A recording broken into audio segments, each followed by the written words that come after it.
Before we begin, I need you to do something. Not later, not after this video, right now. Stop scrolling, close the other app, turn your attention back here, because what has unfolded in the last 48 hours is not just another headline, it's not background noise, and it's definitely not something you can afford to misunderstand. And here's the uncomfortable truth. If people keep ignoring moments like this, if they keep scrolling past them, then decisions that shape the world get made without pressure, without awareness, and without resistance. So, before we go any further, hit like, push this into the algorithm so more people actually see what's happening, subscribe to Conflict Brief HQ because this channel exists for moments exactly like this, and share this video with someone who still thinks the situation is under control, because ignoring this doesn't make it go away, it just makes you the last to understand it. Now, stay with me, because what you're about to hear is bigger than it looks. What happened over the last 48 hours between Washington and Tel Aviv is not a disagreement, it's not routine diplomacy, it's not a misunderstanding, it's a fracture. The kind of fracture that doesn't always explode immediately, but once it appears, it never fully disappears. It started with something simple, a post. A message from the President of the United States responding to a strike on South Pars, one of the most important natural gas fields on the planet.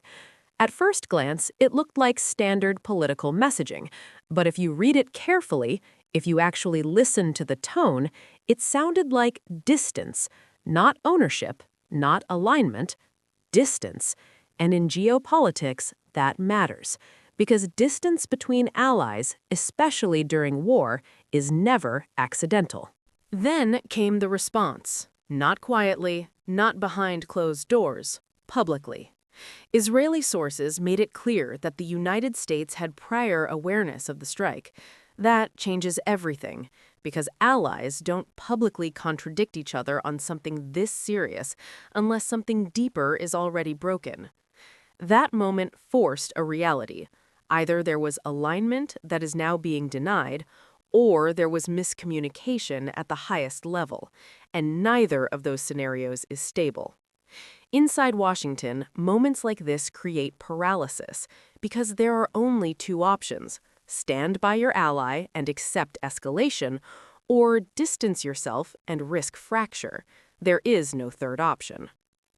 When governments disagree publicly, it's not the beginning of tension, it's the result of tension that already exists. What we are seeing now is something deeper, a shift in alignment, because this war isn't just about territory, it's about influence, energy, control. And when those things collide, alliances get tested. Right now, every major player is recalculating, not publicly, but quietly. Across the Middle East, this moment is being watched very carefully. Countries that have spent years balancing relationships with the US, with Iran, with each other, are now being forced into decisions, because once energy infrastructure becomes a target, neutrality becomes harder, and risk becomes unavoidable. This is where the story expands beyond two countries. It becomes regional, and from there, global. Now, let's bring this back to you, because this is the part most people miss. This war is not distant. It's not abstract. It's already affecting your life. The Strait of Hormuz, one of the most critical choke points in the world, carries around 20% of global oil supply. South Pars, the site that was hit, is the largest natural gas field on Earth. When those systems are disrupted, prices move fast. Fuel costs rise, shipping costs rise, food costs rise. And that impact spreads globally within days. This isn't theory. It's already happening. Here's what people don't fully understand. Escalation isn't just a series of events. It's a system. One action leads to another. One response triggers the next, and eventually, no single player is fully in control. Right now, we are watching that system build pressure, and systems under pressure don't stay stable forever. There are three realistic paths forward. 1. Escalation. More strikes, more retaliation, a widening conflict across the region. 2. Containment. Behind-the-scenes pressure slows things down, temporarily. 3. Rupture. A breakdown in alliances that reshapes global power dynamics. None of these paths are simple, and none of them are guaranteed. The truth is, nobody fully controls how this unfolds anymore. Too many players, too many interests, too much at stake. And once things reach this level, they move faster than decisions can keep up.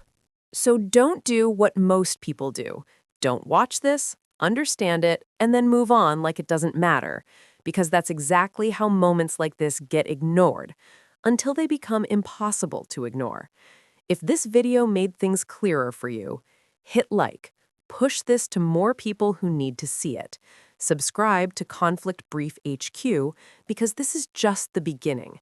And share this video because someone you know is still completely unaware of how serious this just became. And one more thing. Drop your location in the comments. Tell us where you're watching from, because this isn't local anymore. It's global. Stay informed, stay ahead. This is Conflict Brief HQ, and we'll be back sooner than any of us want.